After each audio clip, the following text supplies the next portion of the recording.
Hello. So in this video, we're going to talk about Sarah Ruhl's Passion Play. Now, this is a really interesting play because it's actually kind of three plays, but it's three meta performances of the same type of play, and that's obviously a passion play. So, passion plays started in the medieval period in Europe, and basically they dramatized the suffering of Christ for a medieval audience that largely could not read the Bible for itself. So this was a pedagogical, this had a pedagogical role. The idea basically was to teach people biblical lessons through theater. There were cycle plays, such as those in York, in England, where the entire biblical history, more or less, would be performed over a series of plays, but then there were standalone Corpus Christi or Passion plays that really focused primarily on the crucifixion and resurrection of Jesus. As you moved into the Renaissance, these somewhat lost favor, especially in Protestant countries like the northern portion of Germany, what would become the Netherlands, and England. So as the Protestant Reformation took hold, Protestants became less keen on the idea of, especially Calvinist Protestants, became less keen on the idea of performance or artistic representations of biblical subject matter. In some places, this produced what we call iconoclasm, basically the destruction of statues, paintings, stained glass windows, things like this. But it also often involved the banning or simply the sort of organic ending of Corpus Christi plays. The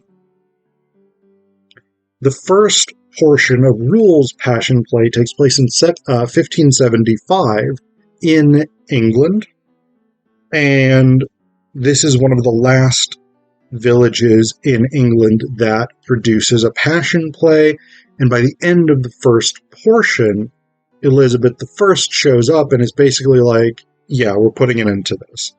This is a Catholic thing, we're an Anglican country from now on, no more passion plays. The second portion of this play takes place in Oberammergau in Germany, in Bavaria, in 1934.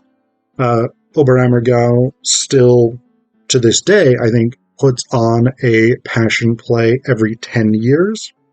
And it's regarded as a major cultural treasure because it's been going, I think, since the medieval period.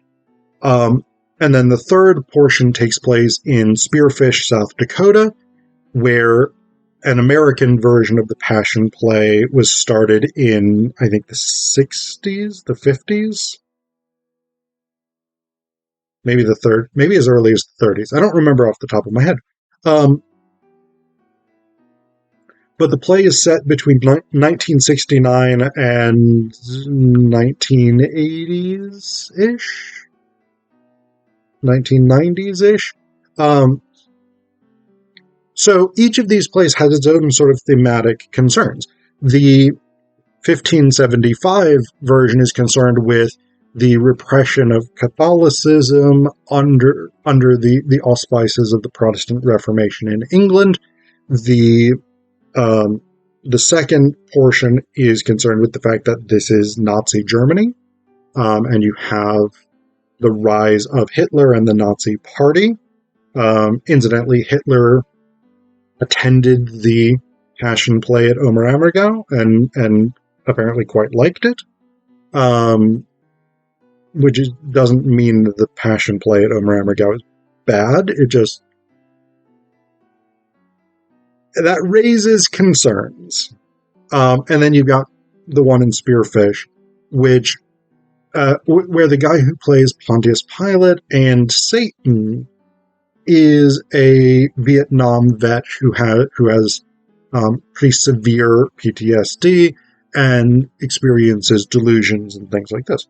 So each of them have their own separate thematic concerns, but they also have shared thematic concerns. So one of the things that Ruhl says in the introduction here is, I found myself fascinated by how leaders use, misuse, and legislate religion for their own political aims, and how leaders turn themselves into theatrical icons. Queen Elizabeth, wearing layers and layers of makeup, married herself to England. Hitler took photographs of himself gesticulating until he got it right. Ronald Reagan had miraculous and natural powers as an actor. But what is the difference between acting as performance and acting as moral action?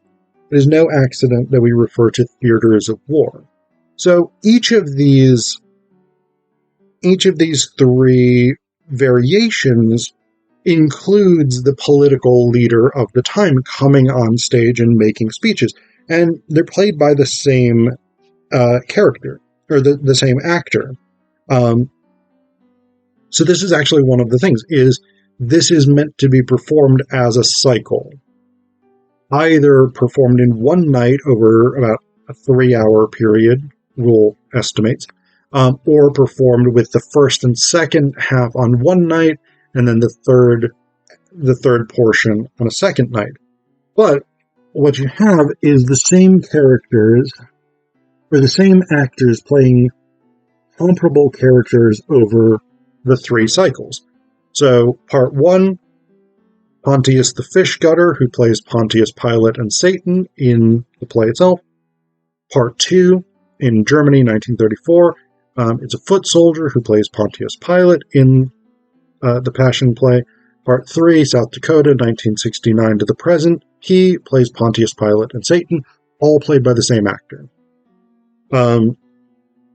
John the Fisherman, who plays Jesus and Adam in Part 1, plays Eric in Part 2, who plays Jesus, and Jay, who plays Jesus in Part 3. So you get the gist of this. And Queen Elizabeth, Hitler, and President Reagan, Queen Elizabeth, and Hitler, all of whom show up in Part 3, are all played by the same actor. And, incidentally, this edition, by Theater Communications Group, has 1, 2, 3, 4, 5 different cast listings for 5 different productions. London, July 2002, where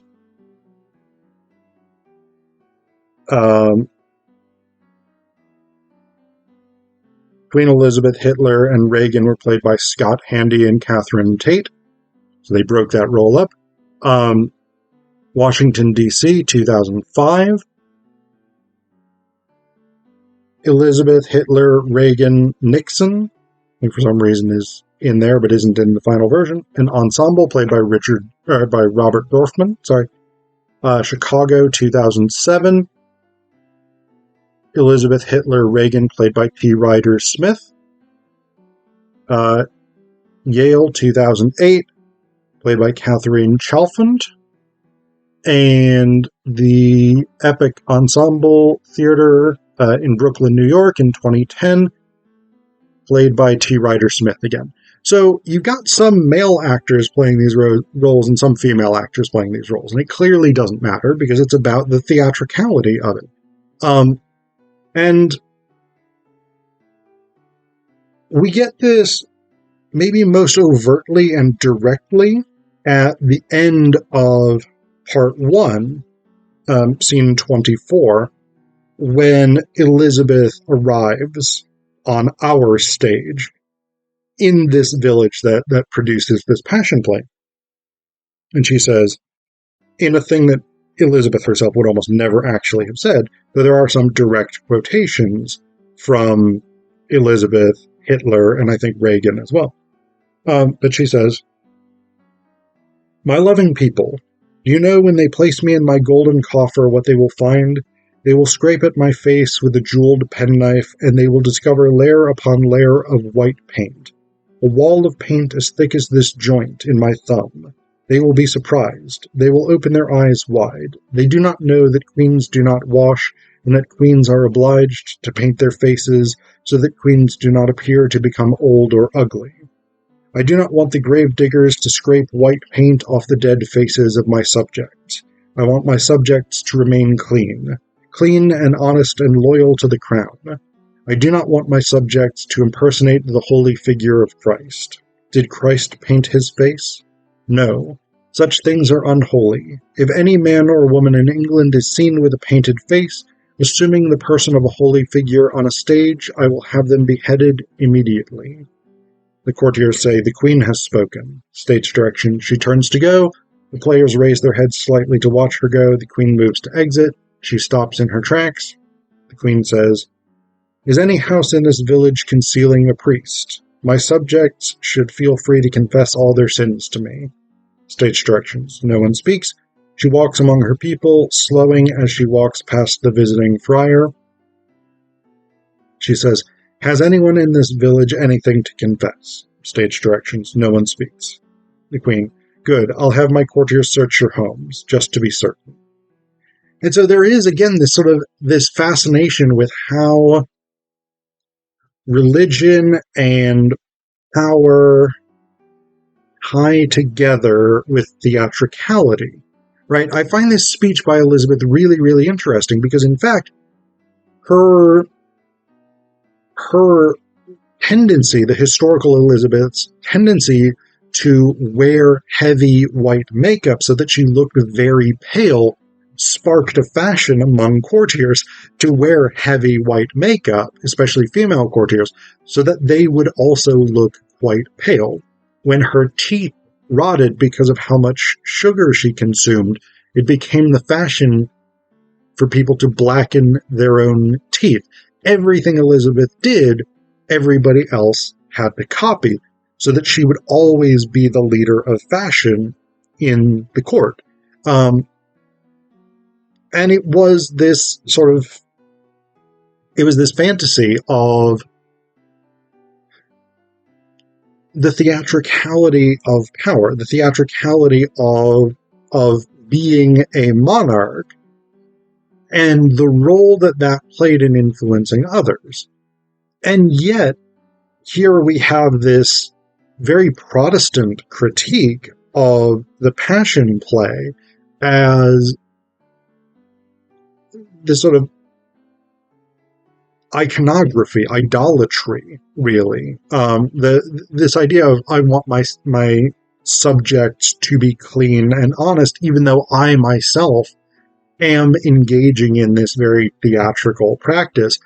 And I know, because I'm not stupid, that the people immediately around me are engaging in similar theatrical practice.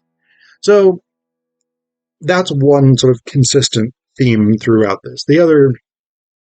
One of the other major consistent themes that I'm not really going to talk too much about is about sexuality, sexual fidelity, etc., etc. We have LGBT characters. We have characters who,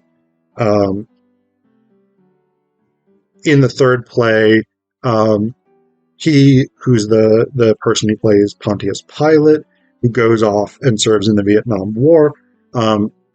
His wife is unfaithful with his brother Jay, who plays Jesus. And so we have all of these sort of concerns about sexuality, desire, sinfulness, etc., tied up with these questions of holiness and, say, Mary's virginity, the supposed sex work of Mary Magdalene, even though biblically she's actually not probably a sex worker. That's almost certainly a different character, etc., etc. And so we have all of these things sort of swirling around together, raising all of these questions about power, morality, and the limits of human experience, right? Because sexuality is a very human experience. And it's a complex set of plays, as is standard for Sarah Ruhl, but it's really, really interesting, I think, And it sort of additionally raises these issues about how the art of the past continues to shape our worldviews today.